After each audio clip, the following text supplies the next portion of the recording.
O quintal equivale a muitas possibilidades que podem brotar de algum lugar inusitado, florir por entre as coisas existentes ali. E os passos adentram no quintal do ser criança, despindo-se do adulto que adultera esse ser de ser criatividade mesclado com sorrisos que o olhar alcança. Dança das construções dos castelos de areia que permeia toda uma vida de sonhos incansáveis, mas nem por isso deixam de ser saborosos na teia do pensar. É no esperançar que o sonho impõe criar o real na concretude do chão que se extrai o material e imaterial, pois a causa primeira fica do outro lado da janela, no quintal. E eu estou aqui simplesmente com o autor da obra, que foi meu professor em várias fases da minha vida, seja lá no ensino fundamental, ensino médio, graduação. E eu tenho a honra de ter também, não só como mestre, mas como amigo. E antes de apresentá-lo, eu quero aproveitar para agradecer você, que é a nossa audiência, que nos acompanha toda quarta-feira, aos nossos patrocinadores, Cubo Soluções em TI, Maria do Sertão, Dicas Presentes Criativos, Lavô Candeia, Jornal Conquista, Conquista de Fato e o melhor estúdio de podcast de Conquista e Região, Diário Live. E agora vou apresentar para vocês. Quer dizer, ele vai se apresentar. Paulo Henrique Medrado, fala pra gente quem é você. E bem-vindo ao Pode Me Contar. Estou muito feliz de ter você aqui para a gente conversar, para a gente falar um pouquinho, né, do seu livro, da sua trajetória, desde lá de trás. Fala pra gente quem é Paulo Henrique. Boa noite. Eu fico grato, uma gratidão imensa em lhe ver, né, e saber da sua trajetória de vida também. E Paulo já dizia, tem uma música de Belchior, né? Amar e mudar as coisas me interessa muito mais. Eu acho que é por aí, não é? Eu acho que é por aí que as coisas vão acontecendo. Me formar em filosofia como professor, não é? Essa profissão tão valorosa, tão lutada, tão suada, não é? E justamente ver você, não é? Nessa trajetória que você falou muito bem, você leu, meu misericórdia, você me fez lembrar o Carteiro e o Poeta. Porque a gente, quando está escrevendo, o processo da escrita, como é muito dinâmico, não é? Você às vezes não consegue não pegar a concretude daquilo, não é? Aí quando você vê uma outra pessoa tomar posse, porque o livro, quando você escreve e você lança, já não é mais seu. E você vê a pessoa dar a sua interpretação da forma sua, bem particular, bem singular, eu fico maravilhado com isso, não é? E assim, eu fico muito feliz de estar aqui com você para a gente falar um pouquinho dessa sua trajetória. E eu já vou começar perguntando sobre o livro, né? Assim, depois a gente vai lá para o início, mas como é que desperta esse escrever e publicar, né? Porque não é só o seu processo de escrita, ele não começou ontem, né? Mas quando foi que surgiu esse despertar mesmo de falar, não, eu vou publicar? Andrés, é um transbordamento, não é? Eu sou um leitor costumais. E o que me provocava mais atenção eram as composições musicais, não é? Caetano, Gil, Alceu, por aí vai, não é? Pixinguinha. Então, eu sempre ficava procurando saber como é que eles conseguiam fazer aquilo. Então, o que me impulsionou, primeiro, a leitura constante e as músicas. Porque a música, para mim, justamente o condutor. Então, um belo dia, eu comecei a desenhar as primeiras coisas, né? E fui guardando. E um amigo lá de Salvador, né? Foi ele, né? Heraldo Pereira, mora em Salvador, arquiteto e músico, que olhou e disse assim, olha, você escreve algumas coisas e deixa eu ver o que é que você escreve. Não, porque tem uma coisa muito interessante. A escrita, no meu modo de ver, é quase um diário, porque ali é você se exprimindo, é você colocando para fora algo que você sente muito singular. Aí eu mostrei para ele e ele falou: você tem um viés poético. Pronto, eu guardei isso e a vida seguiu. Entreguei para o irmão dele, né, Edson Pereira, fez uma crítica, confirmou, né? Mas se você me perguntar o que é isso para mim, volto a lhe dizer, não sei, né? Não sei dizer se isso é isso mesmo. Me toca, eu escrevo às vezes, não há momentos de alegria, às vezes são momentos muito conturbados, não é? Porque eu encontrei um caminho, na realidade é isso, né? Eu encontrei um caminho de viver ou sobreviver neste mundo, né? Com todas essas questões. Eu encontrei um caminho onde eu me sinto abrigado. Acho que a palavra é essa, né? Então, a publicação do livro veio quando eu morei 6 anos em Barreiras. Eu comecei a escrever e minha esposa fez: olha, não publique em... Eu ia mandar uma gráfica. Ela fez: publique. Eu fiz: olha, custa. Porque lá eu e ela na contabilidade familiar. Uhum. Ela falou: veja quanto é e faça isso. Então, o meu primeiro livro que eu lancei lá, que eu vou relançar aqui, foi A Cabana de João Mapauí. João Mapauí é João, Maria, Paulo e Wilma. Eu peguei só as iniciais. Porque é um processo criativo maravilhoso. É um processo gestacional, não é? Eu vou botar assim, de gestação. Você pega tudo que você tem dentro de você, né? Uma gravidez existencial, e vai tentando fazer alguma coisa. Então, um filho, quando nasce, você olha para o filho, lembra várias pessoas, e ele próprio. Então, o livro foi justamente isso. Quando eu fiz a cabana, a casa, e aí comecei a escrever e lancei. E ali, quando você concretiza, é muito feliz. Quando você vê quando eu vi a capa deste livro, lhe dá um prazer assim de realização. Porque uma coisa é você sair do plano das ideias para o plano da realidade, né? Eles estão sempre conversando. Quando fica tangível, né? Quando fica tangível. E aí entra um outro processo, que também é um processo que me lembra muito uma entrevista de Ney Matogrosso. Ele falou que quando ele canta, é uma coisa. Quando ele dança, ele tem um ridículo espetacular. É por aí. Porque você está se expondo a todas as críticas, não só elogio, né? A todas as críticas. E você não está preparado porque você nunca passou por essa experiência.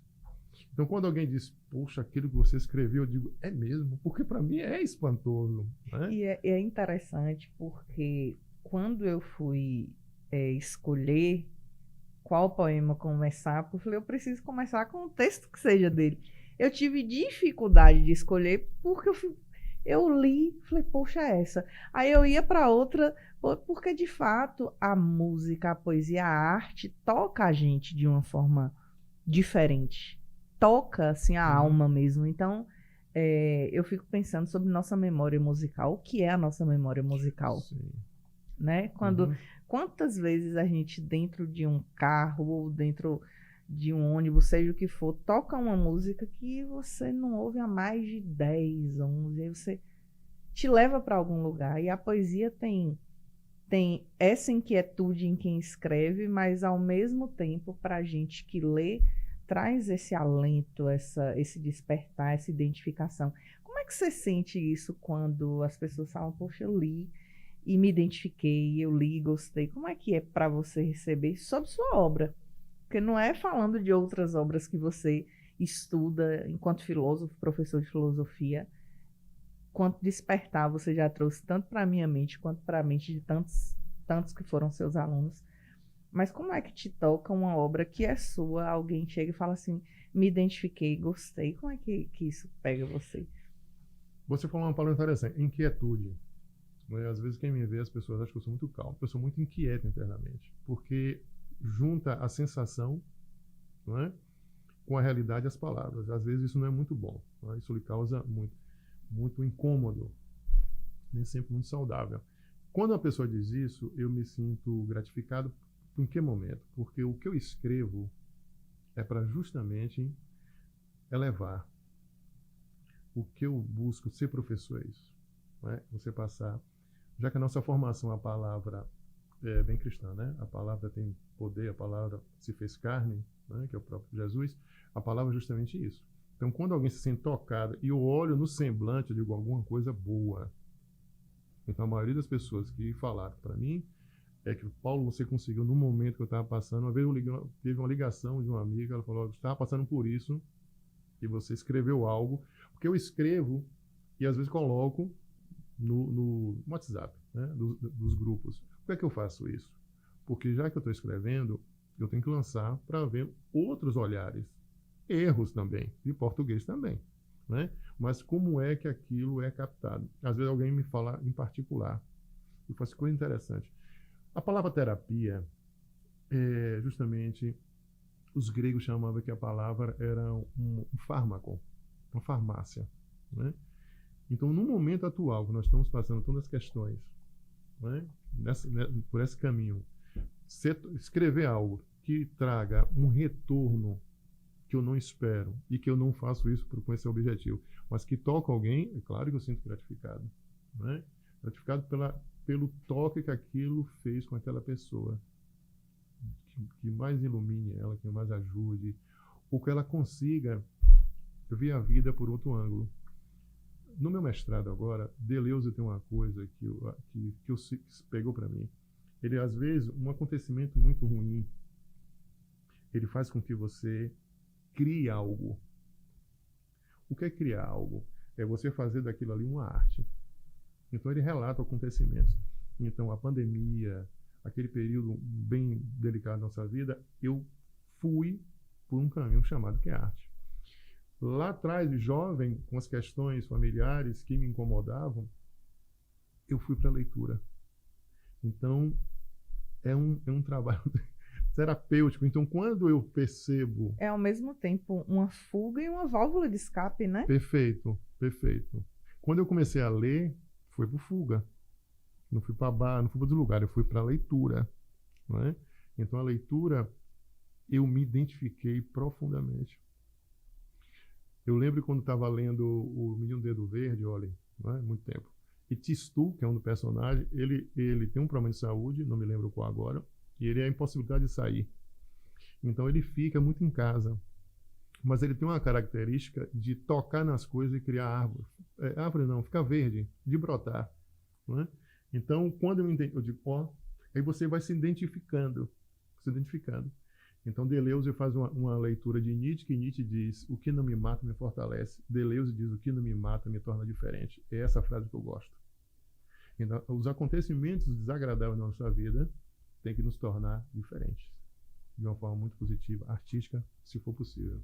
E aí eu vou para uma outra questão.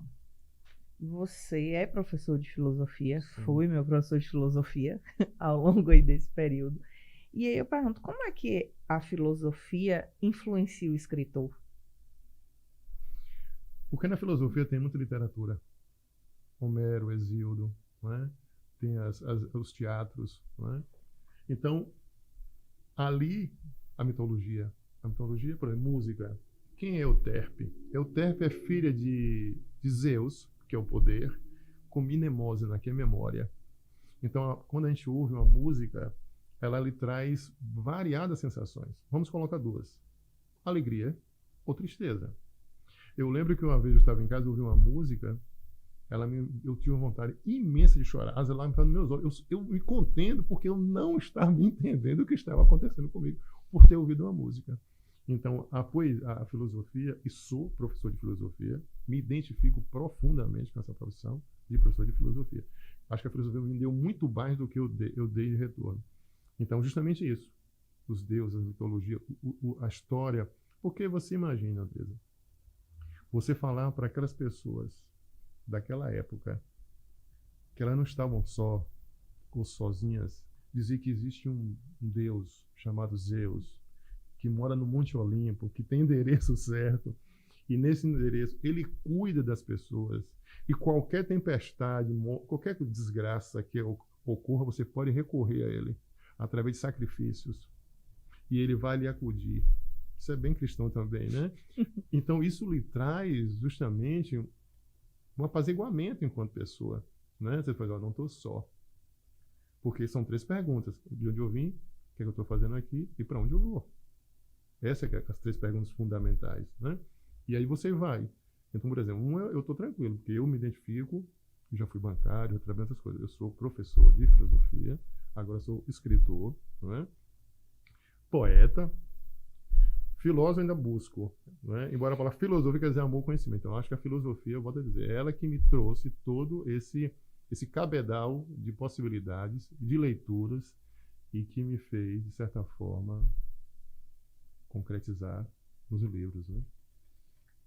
Você é membro da Academia Barreirense de Letras. E a pergunta que eu faço é qual é o papel das academias na promoção da literatura? Qual é a importância dessas academias? Qual é o valor que nós, enquanto cidadãos comuns, temos que dar para esses espaços? Quando eu fui chamado para a Academia Barreirense de Letras, foi lá em Barreiras, né? Então, o papel dela, ela tem um papel essencial, porque a Academia Barreirense, né, a Academia de Letras, eu entendo como ela fosse a alma, o espírito do local. Mas esse espírito local não quer dizer que ela more no Monte Olimpo, né, ou numa torre de marfim. É justamente ela permear, fomentar, espalhar, não é? Esse caminho da literatura, né? Porque são várias mentes pensando, são várias formas de perceber isso, né? Então, o trabalho da academia é justamente estar associada com o próprio fluxo da sociedade que ela vive, né? Dando o seu retorno, contribuindo, trazendo, e muito mais, ela está se tornando muito mais importante, tanto é que temos tantas feiras literárias, por incrível que pareça. Ela é de extrema importância, porque aí é o contraponto. Do mesmo jeito que nós estamos caminhando para a inteligência artificial, ao mesmo tempo nós estamos produzindo várias feiras literárias. Quer dizer, porque esses dois mundos, né, eles precisam conviver. Porque é paradoxal, mas consegue ver. Então, o papel da academia é justamente isso.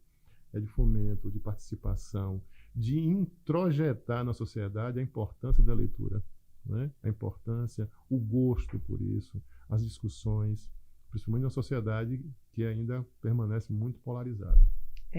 Você falou das feiras literárias, e aí eu vou aproveitar para já perguntar isso. Agora, entre os dias 15 e 19, nós tivemos a primeira Fliconquista, né?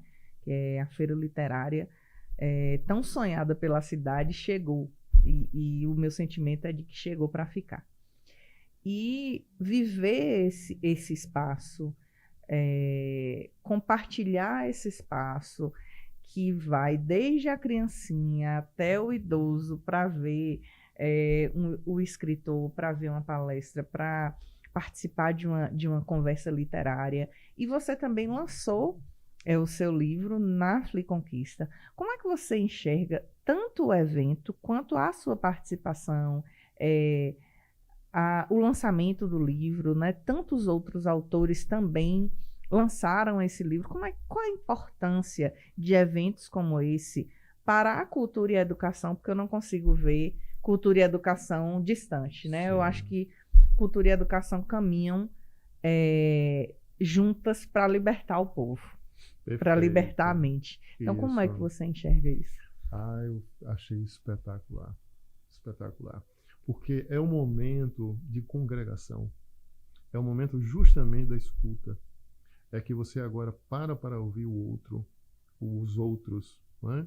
Os heterônimos, outras pessoas que estão ali produzindo. Então, quando eu levei o livro, minha intenção era muito mais ver as pessoas, ouvir as pessoas, né, do que necessariamente lançar o meu livro. Mas é justamente isso.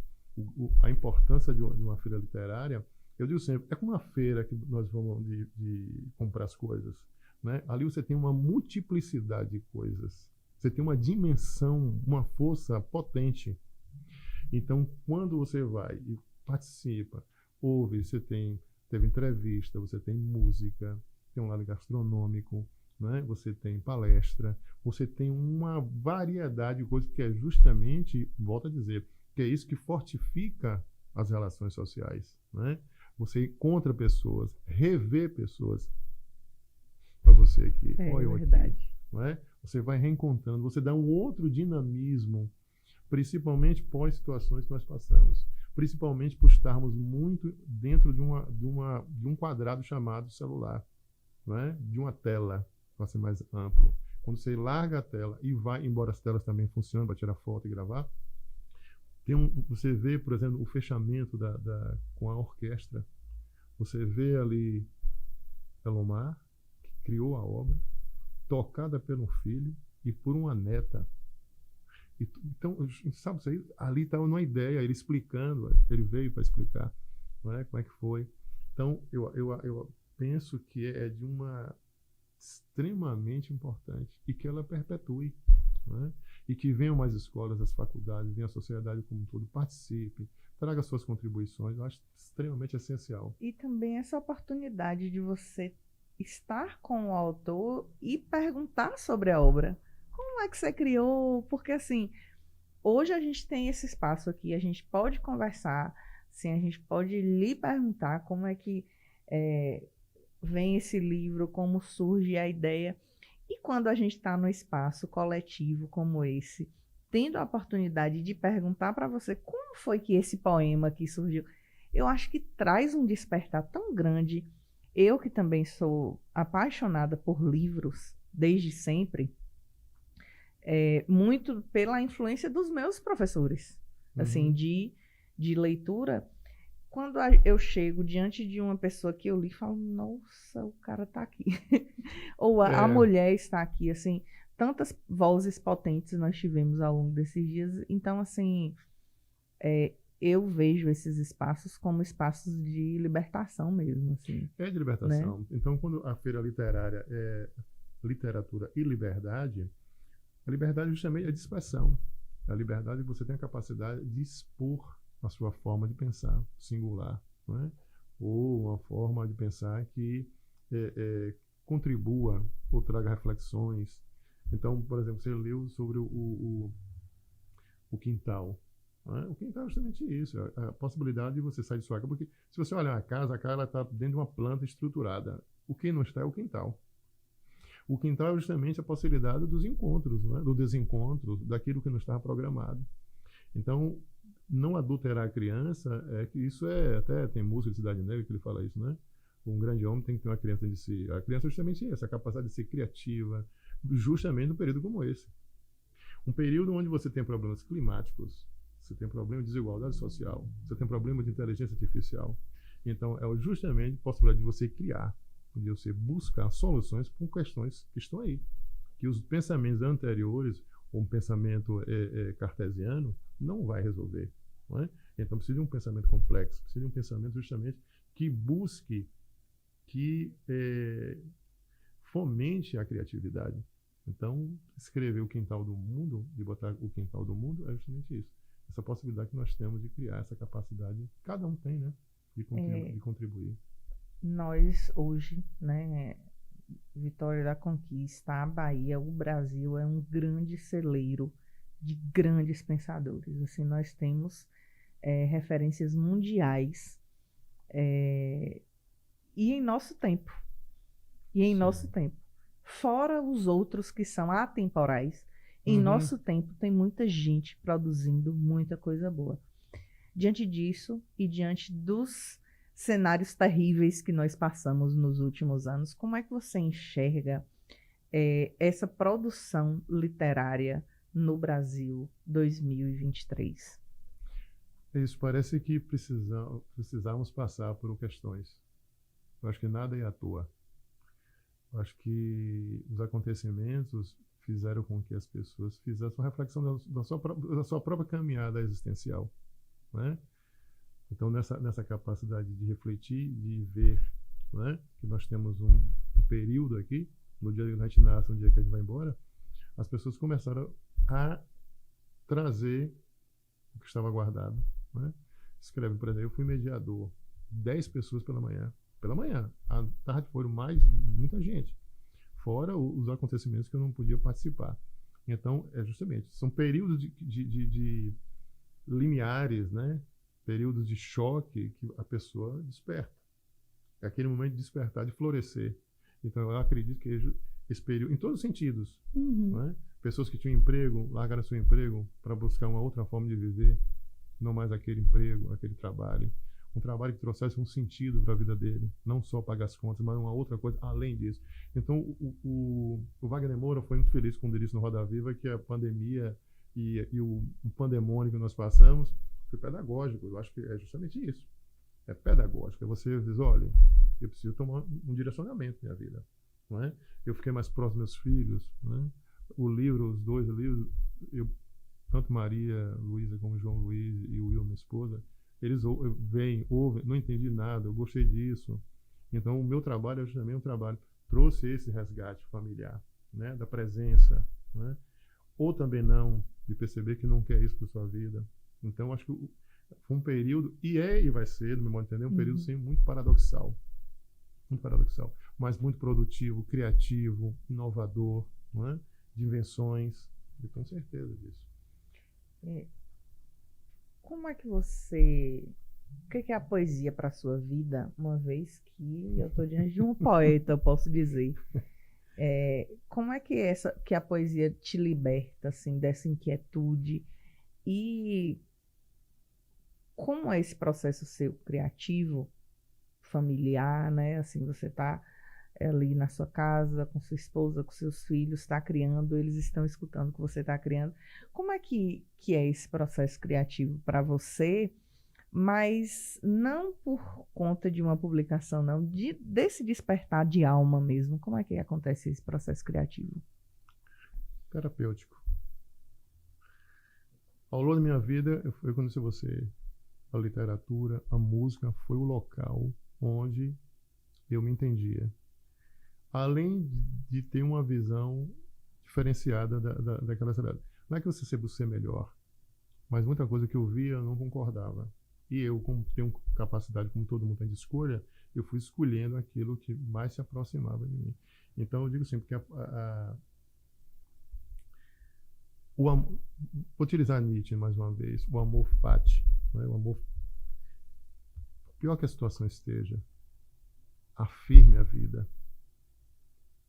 Então, passei situações que não adianta ficar relatando. Então, os acontecimentos desagradáveis da minha vida, de saúde e outros mais, me fez justamente dizer, olha, afirme a vida, mesmo com as situações mais delicadas, mais difíceis.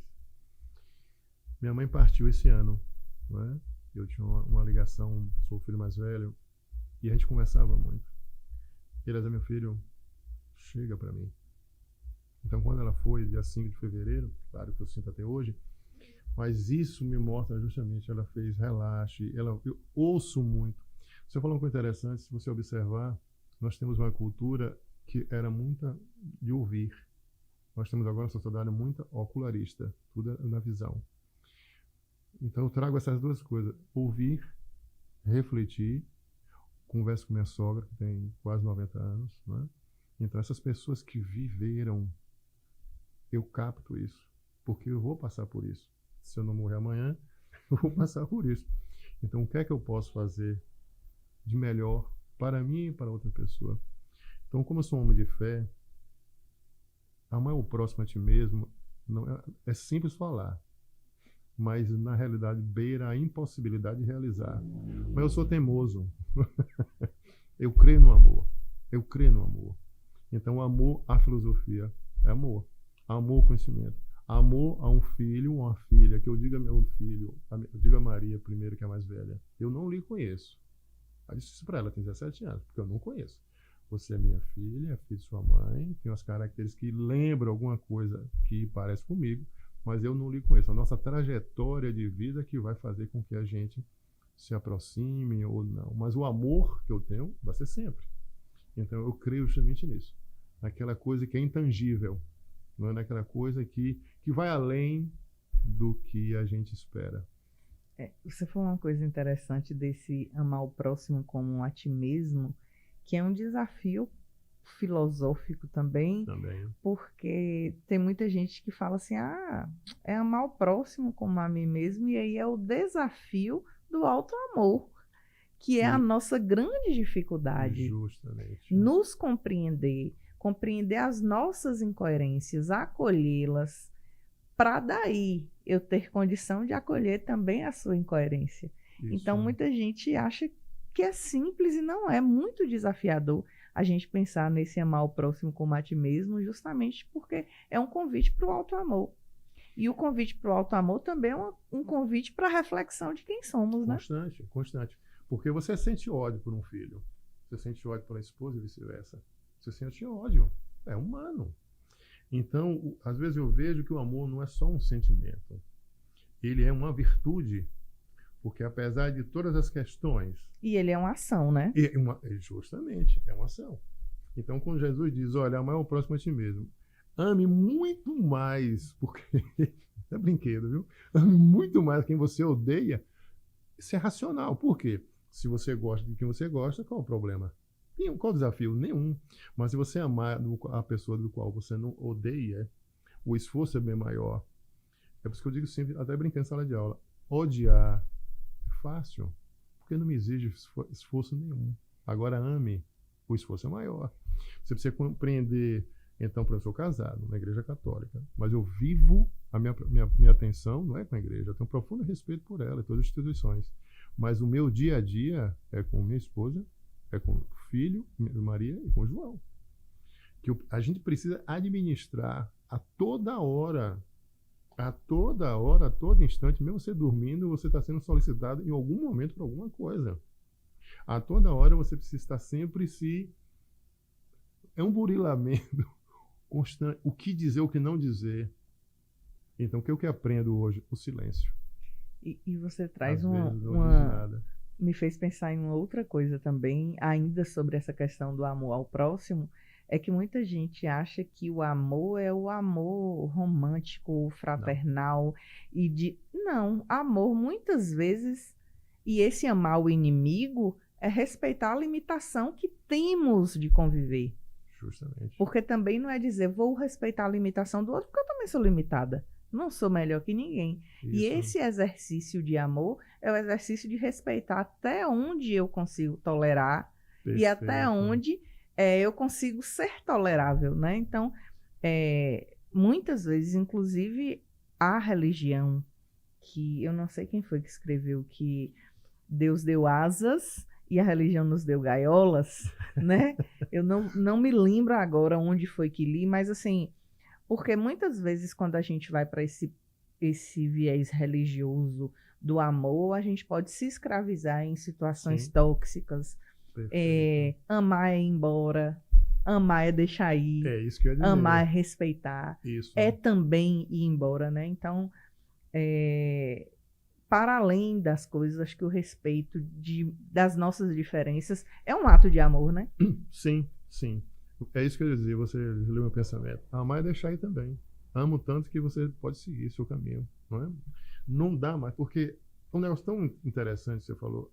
O convívio, seja qual o convívio, é você perceber justamente isso, que tem aquele momento, o amor é tão grande aquela pessoa, que siga. Meu professor de ética, Hugo Cruchalves, que ele não está mais aqui, e uma vez ele colocou, nunca esqueci, ele brincando, você sabe, ele era psicólogo, ele diz assim, você sabe qual é o nosso amor? É 3 P's. Posse, poder e prazer. Você tem prazer no poder da posse. Você tem posse no poder do prazer. E a pergunta é essa, você tem amor mesmo ou você tem posse sobre? Então a resposta é clara, se você vê a quantidade de violência que tem, é posse, não é amor. E não se justifica.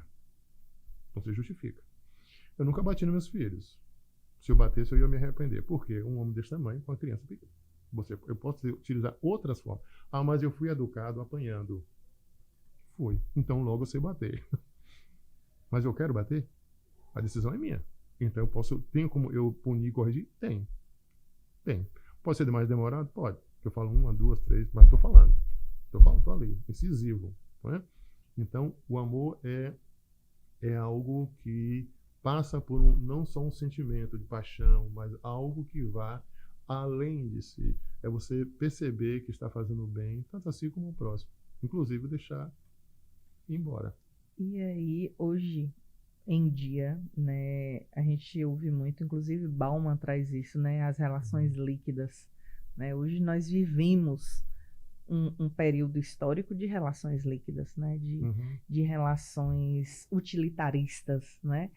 E não só com a gente, mas a gente também, porque eu acho interessante, porque muitas vezes a gente fala assim, as pessoas são tóxicas, e a gente é alecrim dourado, a gente não é tóxico em algum momento, né, na vida de alguém. Ai, fulano só quis me usar, e quantas vezes, mesmo que de forma inconsciente ou consciente, a gente nunca se coloca no contexto, né, sempre o outro que fez.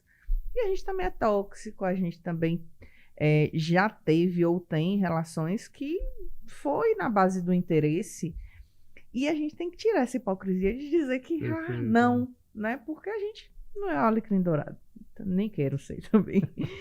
Mas como é que você enxerga assim essas relações, a gente é muito imediatista, a gente vive hoje muito no imediatismo, a gente hoje tem a informação aqui, na palma da mão. Então, a gente não consegue mais esperar 2, 3 dias para uma resposta de alguma coisa. Você manda uma mensagem, você quer uma resposta imediata, você liga, você quer que a pessoa atenda. Nós estamos vivendo isso muito intensamente, isso causa ansiedade, isso traz esses tantos transtornos que já existiam, mas foram mais acentuados agora, justamente porque a tecnologia veio, né, a inovação veio, e a gente foi adoecendo. Como é que você enxerga esse contexto todo? Quanto mais rapidez, falta reflexão, mais fácil de ser dominado e controlado. É propaganda. Compre isso para amanhã, não deixe para outro dia. Só tem hoje. Promoção é uma palavra. Então, é um sistema mercadológico. O mercado tem pressa. Porque tem pressa, eu não quero saber das suas questões. Então, quando o Sartre diz o importante não é o que fizeram de mim, mas aquilo que eu fiz do que fizeram de mim, isso requer reflexão. Então, no mundo acelerado, não dá tempo, não né? dá tempo, porque quem vai pensar por você é quem vai organizar a vida dessas pessoas. Vai separar uma coisa da outra. Fulanozinho é bonzinho, fulanozinho é ruinzinho, e eu estou sempre lá do bonzinho. É muito simples. E a vida não é simples. Então, quando você pergunta o que fazer, é justamente, é um momento onde você precisa. Então, vem a ansiedade. Todo mundo que tem um pouco de ansiedade é bom, né? Mas vem aquela que lhe paralisa. Por que isso? Porque nós temos um modelo social que trabalha em cima disso. Então, quando eu chego com minha filha, meu pai, eu vou fazer Enem, eu digo, show de bola. Qual o problema? Mas fulano, eu digo, olha, outra coisa, não fica olhando para o lado. Olhe para você. Você quer uma vaga. Mas não, só quer todo mundo, de todo mundo é todo mundo. Pare. A frustração vai acontecer. Então, hoje, se você fica poupando as pessoas sofrer, o que eu sou, apanhei, sofri. Minha filha, quando eu fui começar a namorar, ela falou, meu pai, você já foi traído? Eu digo, já. O que eu sei. As outras que eu não sei. E sofrer, eu digo, igual um cachorro. Porque eu sou humano. Simples assim. Eu entrei numa relação, eu entrei, ninguém mandou eu entrar. Se foi sentimento, eu tenho que ter a consciência, um mínimo de hombridade, de perceber que eu fui. Não foi o vento, não foi a maré, não foi Oxalá. Entende? Porque quando você chama a responsabilidade de dizer, olha, deu errado, e se você tiver a capacidade de se olhar no espelho e dizer, olha, estou mal e sorrir, você ganhou um ponto para você própria. Porque você está dominando a situação. Não é um domínio da posse. Você está compreendendo realmente o que está acontecendo. Não adianta dizer é o vento. Não, você escolheu. Agora, onde eu aprendi isso? Em casa. Quando eu estava em alguma situação, meu pai me chamava, não vou falar o que ele me dizia, porque não vou repetir, porque eu não concordo. Ele dizia, olha, vou lhe avisar, fulano ou fulana é assim. Você não está insistindo? Se prepare. E era dito certo. Porque ele tinha uma frase muito bonita. Conheço fulano pelo arriar da mala. Não acredito que você ajoelhando, orando, aquela pessoa vai mudar. Não acredito. Quem quer mudar, a mudança vem de dentro para fora, não de fora para dentro. Aí eu espero, porque a emoção, ela tem uma coisa que é muito perigosa. Não, ele melhora. Ele vai mudar. Não vai mudar. É melhor que você pense, não sou terapeuta, diz, olha, vou começar a sentir a perda, porque não dá certo. Porque não muda. A mudança não vem assim. Não vem de supapo. É uma reflexão, uma tomada de consciência.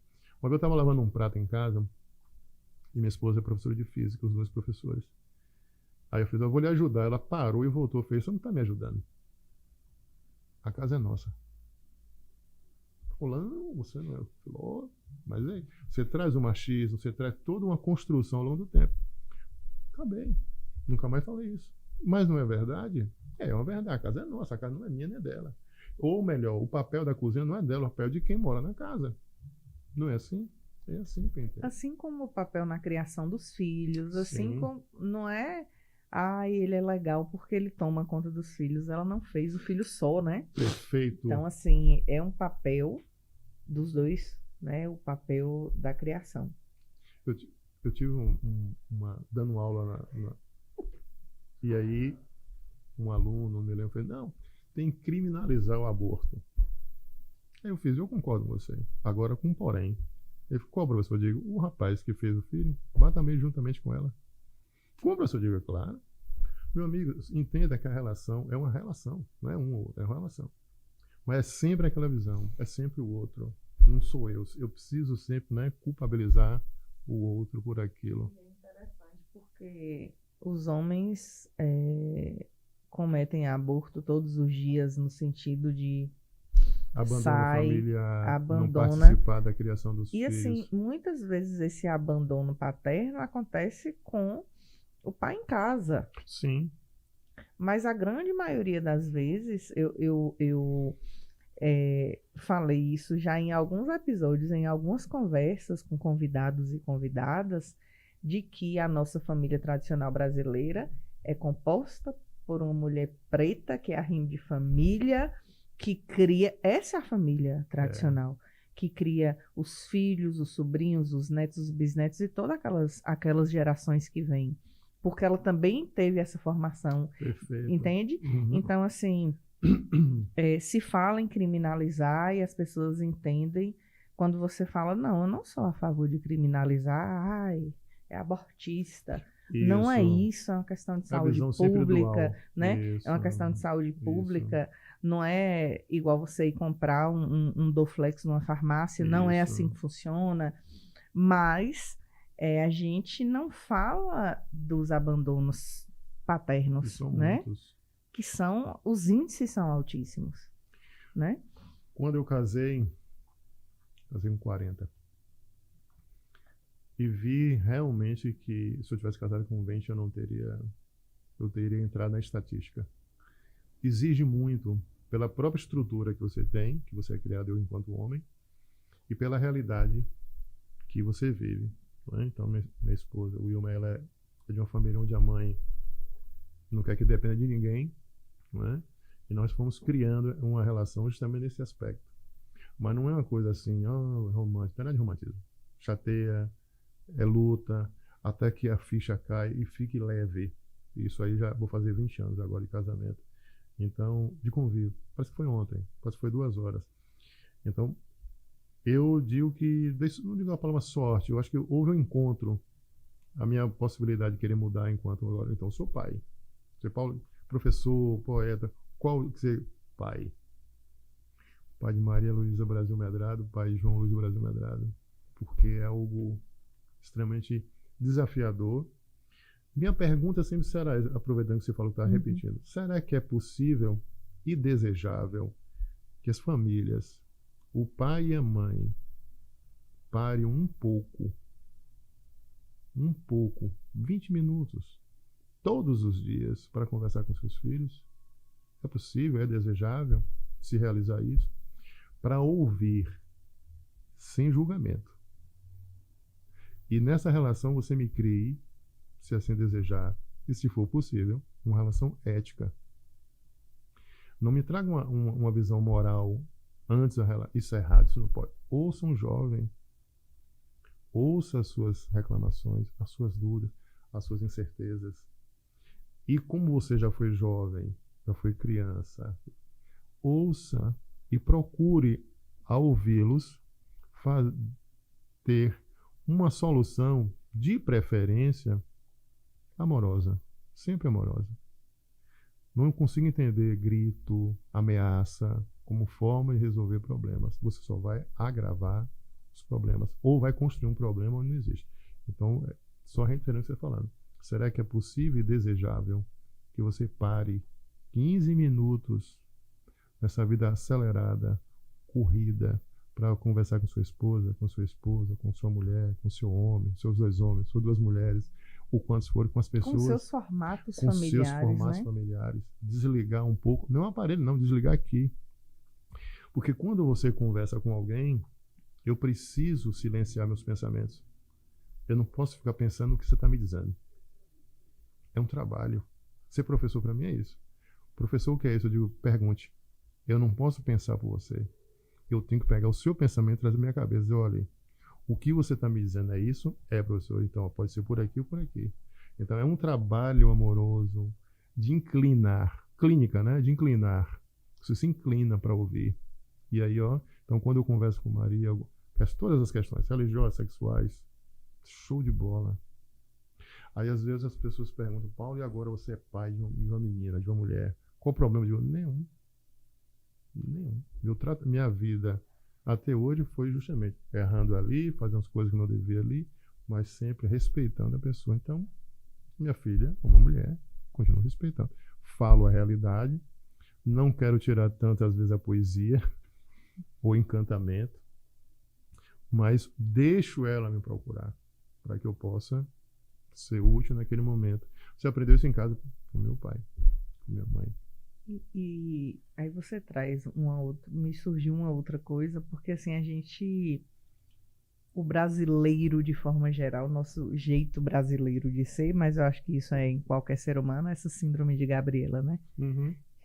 Eu nasci assim, eu cresci assim, vou morrer assim. Mas nós podemos quebrar os ciclos. Sim. Nós podemos ofertar ao outro aquilo que não tivemos. Ah, mas você só dá aquilo que você tem. Em essência, sim, a gente dá aquilo que a gente tem, mas a gente pode adquirir de outras coisas, porque quando a gente fala que a gente dá o que tem, não significa que é o que recebeu. Sim. Então eu posso não ter tido diálogo sobre coisas com os meus pais, mas eu posso ofertar isso, no meu caso, aos meus sobrinhos, aos meus afilhados.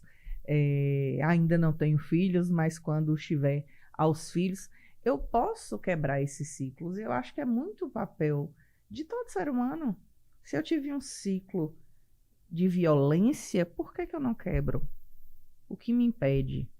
Uhum. Tem caminho que é mais difícil. Tem. Né? Mas, quando há uma vontade, que não é meritocracia, pelo amor de Deus, mas quando há uma vontade, quando há um desejo, quando há um empenho para que eu consigo quebrar os ciclos, inclusive no diálogo com a família, né? Às vezes, se a gente observar todas as empresas, as escolas, as instituições, você tem uma coisa chamada ser humano está ali. Se nós tivermos um tempo para ouvir um ser humano, dialogar, conversar sobre outras coisas, você se mostrar aberto a justamente essa troca de informações, é claro que você vai mudar. Só que nós temos um modelo muito tradicional. Ela está dizendo que é tradicional. Então, esse modelo tradicional não quer que mude. Tanto é que um filho ou uma filha que tem um comportamento diferente é uma ovelha desgarrada. É sempre modelo, é sempre enquadrado. Não permite que... Rotulado, né? Rotulado. Então, quando você tem um outro comportamento, que não é uma afronta, é só um outro comportamento, é só um outro jeito de ver as coisas e de viver. Então, é uma forma de você ir desconstruindo, porque você se desconstrói e se reconstrói. É aquela frase que eu disse aqui, a gente batendo um papo brincando. Heráclito, se a gente olhasse Heráclito com mais profundidade, quem sabe a gente sofreria menos. Quem sabe, né? Ou o sofrimento também faz parte. A única coisa que permanece é a mudança. Ontem eu tinha 16, ontem eu nasci, hoje eu estou com 60. E o que é ter 60, Paulo? Não sei, estou vendo agora. O que é que você está fazendo? Vou para academia, estou lendo mais. E você vai sendo mais, né? Você vai buscando aquilo que ouço mais música, continuo ouvindo. Então, eu não sei o que é 70. Eu só observo. Se tudo der certo, eu vou passar por aí. Então, o que é que você faz? Você tem que se preparar para passar por essas questões. Então, você falou uma coisa, rapidez, antes que eu esqueça. O jovem não quer frustração. Se não tiver com um jovem, você vai ter como adulto, porque vai ser pior. Então, frustração faz parte. Maria, vou falar sempre do que eu vivo. Maria é uma aluna de 9 e 10. Por que, Paulo? Só Deus sabe que o pai não era assim. Não vou falar pela mãe, mas o pai não era assim. Toda vez que ela ia, ficamos 6 anos em Barreiras, era ela homenageada, porque tinha uma seleção, não me lembro do nome agora, geral. E ela sempre saía em primeiro lugar. Maria Luísa, Brasil, medalha. O que é que eu fazia? Dizia, Maria, parabéns, amor. Mas a vida não é só isso, não, viu? Pelo que meu pai digo, a vida não é primeiro lugar. É segundo, é terceiro, é em um lugar nenhum. É 0, é 3. Eu digo, estou lhe dizendo. Entretanto, por outro lado, continue fazendo o que você está fazendo. Porque há uma tendência de você, desculpe, ligar muito no resultado. Esquecer de todos os esforços que você fez para ter o resultado. O resultado passa. E o que é que você fez? O que é que você vai continuar fazendo? Time que ganha, mexe. O que é que você precisa fazer que você deixou de fazer? O que é que você deixou de ser descuidada consigo? Porque o corpo é seu. É você que tem que se cuidar. Então, quando ela veio para cá, tirou um 8. Eu doido para rir, mas mantém a seriedade para... Meu pai, tirei 8. Eu digo, seja bem-vindo ao rol dos 8. Mas, Maria, é isso, né? Então, é justamente isso. Eu acho que quando você vai ouvindo... Porque é uma outra pessoa. A palavra ética, ela é ética, é estética, é cosmética e ela como chama? Tem um código, não é código não, uma etiqueta. O que é tudo isso, tanta ética? Tudo é uma linha de equilíbrio. Tudo é equilíbrio. Então, para que haja um equilíbrio, eu preciso entender quem é o outro. Ela pergunta, meu pai, eu quero a profissão X. Que eu quero a profissão que dá dinheiro, faz todas, inclusive inclusive trabalhos que não é bem visto. Dá dinheiro. Por que eu digo isso? Porque quando eu me formei em filosofia, misericórdia. Como é que vai ser professor ainda de filosofia? Você escutou isso? Meu Deus, meu pai me olhava e não sabia que o olhar de meu pai era assim de... Faz o que mesmo com isso? Não é fácil. Então, quem está do outro lado, no outra margem do rio, sabe como é outra margem do rio. Quem está... Saramago tem uma frase que eu acho fantástica. Para que você veja a ilha, você precisa sair da ilha. E eu saí da ilha. Então, quando eu chego hoje, ele não está mais vivo, mas quando eu chegava lá com família, e agradeço profundamente, aproveitando que eu esqueço, a Vitória da Conquista. A todos os locais que eu trabalhei. Quem me deu a régua e o compasso para ser o professor que eu sou hoje é a Vitória da Conquista. Agradeço eternamente. Então, quando eu chegava lá, que ele me olhava, era um outro olhar. Mas aí eu compreendo por que eu ter saído da ilha e vi a ilha de fora. Qual era a preocupação de qualquer pessoa? Como é que esse meu filho vai viver nesse mundo que é uma selva? Com poesia, com filosofia. Na faculdade, as faculdades FTC, FAINOR e outras mais aqui, era a primeira pergunta, e todos os cursos, né, enfermagem, fisioterapia, para que serve? E eu respondia, para nada. Porque a filosofia, o que é? Como não para nada? Porque ela vai servir para outra coisa, não para esse modelo. Mas eu digo, nunca esqueça, você é um ser humano. Você vai ter que tratar com questões reflexivas, éticas, é o nosso grande problema, morais, políticas, está ali. A democracia veio de onde? Da Grécia. Mas como era a democracia na Grécia? Mulher não votava, escravo não votava, jovem não votava. E é o berço da democracia. Então não é uma democracia, é uma aristocracia que só poucos mandavam. Se você olhar, tem mudanças? Nem. Por que nós vou e volto? E hoje as brigas são, não vou dizer que são as mesmas, São 2.500 de história, mas se você observar, o respeito pela mulher, a questão de gênero. A possibilidade do acesso da mulher às políticas públicas, inclusive aos cargos de comando, né? Justamente. Da mulher, dos negros, né? Das pessoas LGBTQIA+, também, das pessoas com deficiência. justamente. Então, assim, a gente hoje fala muito em inclusão, a gente fala muito nessa transformação e no acesso à democracia, mas a gente ainda não consegue acessar em sua plenitude. Porque ela é dissenso, ela não é consenso. Quando a pessoa faz em democracia, pensa que é todo mundo se dá as mãos. Não. Tem pessoas que não querem e vão lutar. É só você observar lá. Defendem, mas aí eu acho interessante da democracia, na sua acepção da palavra. Há possibilidade para isso. Há possibilidade para o radical. Eu ainda, nesse final de semana, ou foi no outro, em uma conversa com as pessoas, eu vi um discurso muito bonito sobre inclusão.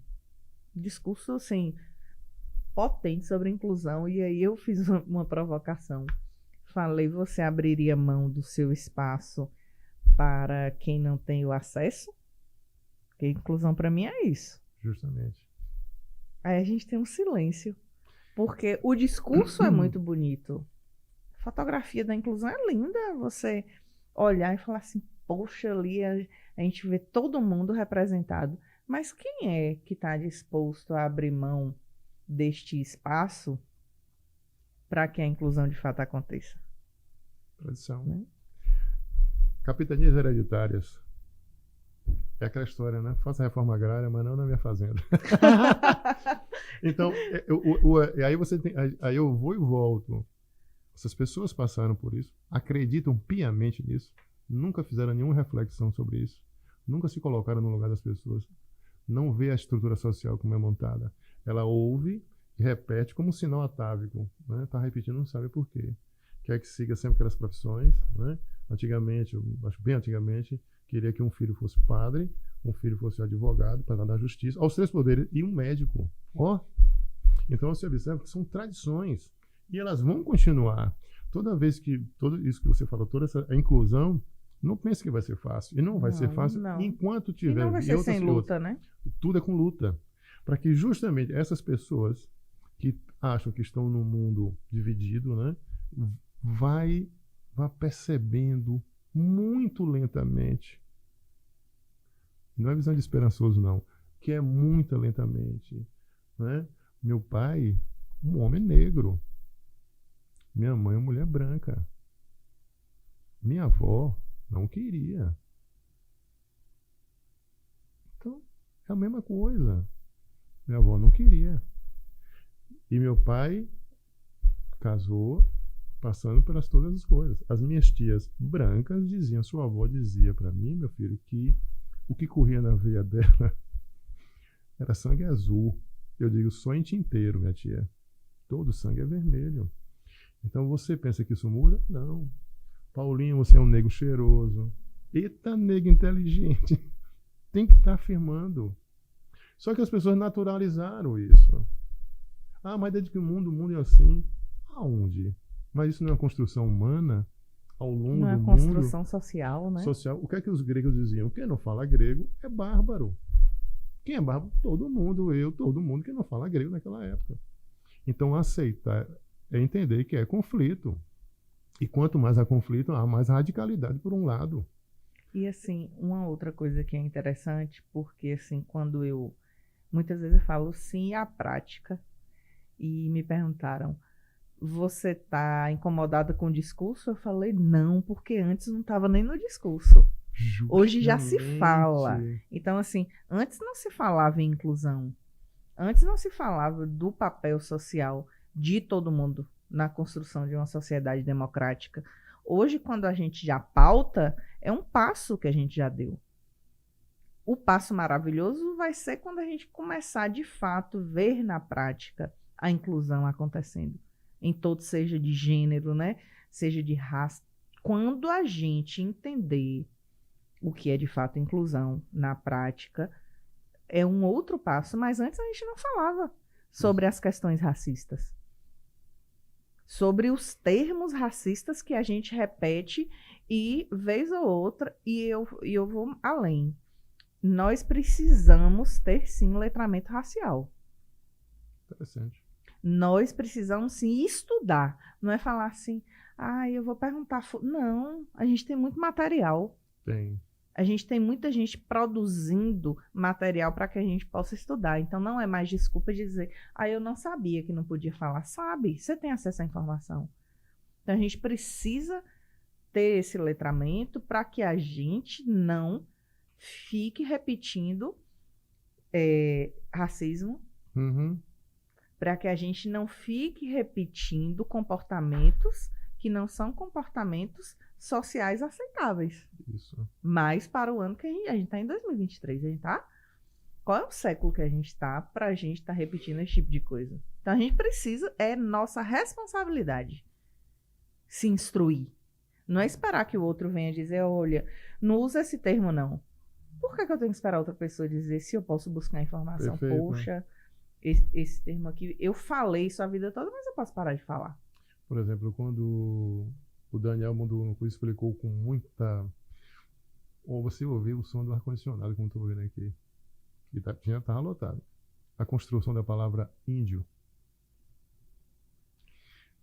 Isso não tem. Isso não é uma ideia, não é um conceito, é uma ideia que foi feita, né? E ele fala que ele é da aldeia Munduruku, a família que existe. Então, isso para que as pessoas percebam, compreendam, requer tempo. Senão continua dizendo índio, né? Fora Caetano Veloso com a música índia, o índio descerá de um estrelo. Mas aí é Caetano. Mas ele tem uma licença poética ali. Mas é justamente isso. Eu observo, volto a falar, Maria tem 17 anos. Aí Maria, como é? Aí eu falo uma coisa, meu pai não fala mais isso. Eu digo, por quê? Não, tem que ser, eu digo, show de bola. Porque meu pai meu pai nasceu em 1931. Meu pai, ele me dizia assim, quando ele foi viajar uma vez pela empresa, e isso me marcou porque ele falava, tinha seus problemas com essa questão da cor. Ele dizia assim, o Wilson Medrado e o Wilson Simonal, homens de cor, plataforma tal. Então Maria fala, não fala mais isso, fala assim, porque você traz toda uma normatização do falar. Não é mais índio, não é cuidado com o que você fala indígena, que cultura é. Por isso que eu sou muito... E meu pai tinha uma ideia de que no ano 2000 as coisas seriam diferentes. Se ele estivesse vivo, eu dizia, o senhor... Por que eu quero falar isso, falando sobre ele? Porque toda essa luta vai ser constante. Não tem fim. E é o nosso papel. Porque se tiver fim, volta ao que era antes. Porque sempre terão pessoas aguardando o momento exato para retornar àquele mundo. Porque existe, isso já foi falado por filósofos como Luiz Felipe Pondé, Karnal e outros. O tradicional e o próprio Jean Willis foi bem didático. O mundo antigamente era melhor. Eu digo, para quem? É porque antigamente tudo era assim. Eu digo, para quem? Não, porque o homem era assim, a mulher assim. Quem? Que tipo de pessoa? Não só falo da mulher. Será que esse homem queria uma vida dessa forma? Ele queria ser daquele jeito? Então, é sempre não querer mudar. Porque ele não quer mudar. Eu respeito, mas querer que a sociedade não mude e impor sua vontade, você está querendo demais. Eu respeito que o senhor não aceite muita coisa. Quando eu coloquei brinco, eu sou mais velho, aí eu meu pai, eu chamava meu pai de Negão, né? Aí, Negão, o mais velho pai, não teceu um comentário. O meu primo, que é artista plástico, Ives Quaglia, ele quando botou um brinco, minha avó era viva, minha avó fez, quando você vai colocar saia? Então você vê que é um modelo. Minha avó morreu com 100 anos. Então eu não tenho nenhuma ilusão. Eu acho que 90 também tá bom, mas eu não tenho nenhuma ilusão, nenhuma, que a vida é luta diária. Porque se você der uma brecha, volta, e tivemos o exemplo aí justamente de um processo histórico que tem grupos de pessoas que não aceitam respeito, mas querem impor o seu modelo a outras pessoas, aí já está querendo muito. Porque entra justamente naquilo que eu falei. É uma falta de respeito ético, não é moral. Porque é uma distinção muito clara, o que é moral e o que é ética. A moral já está aí, é um comportamento, é como deve ser as coisas, o que é certo, o que é errado, né? A ética é uma reflexão do seu comportamento moral.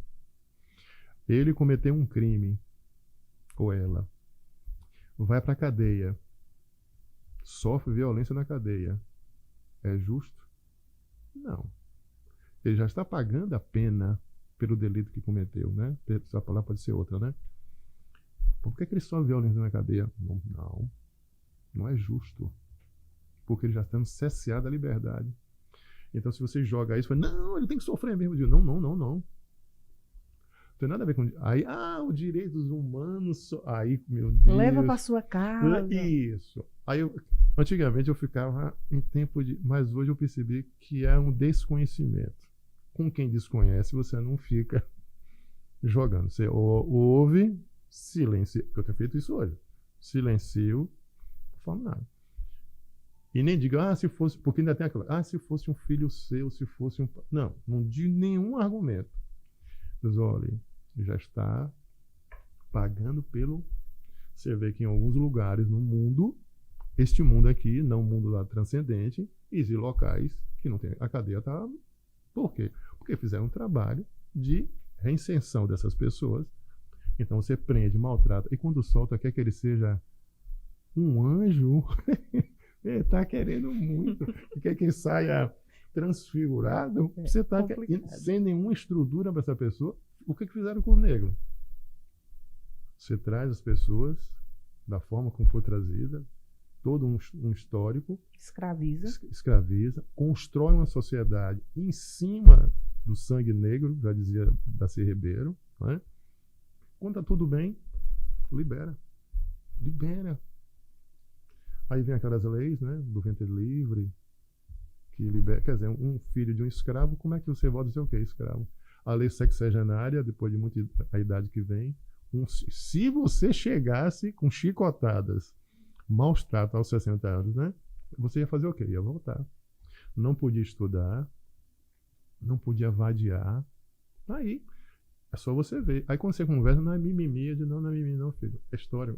Você quer ler, tá aqui, ó. Não vou nem lhe indicar, porque já que eu estou falando, você achar que eu estou lhe indicando, né? Leia, como você falou muito bem.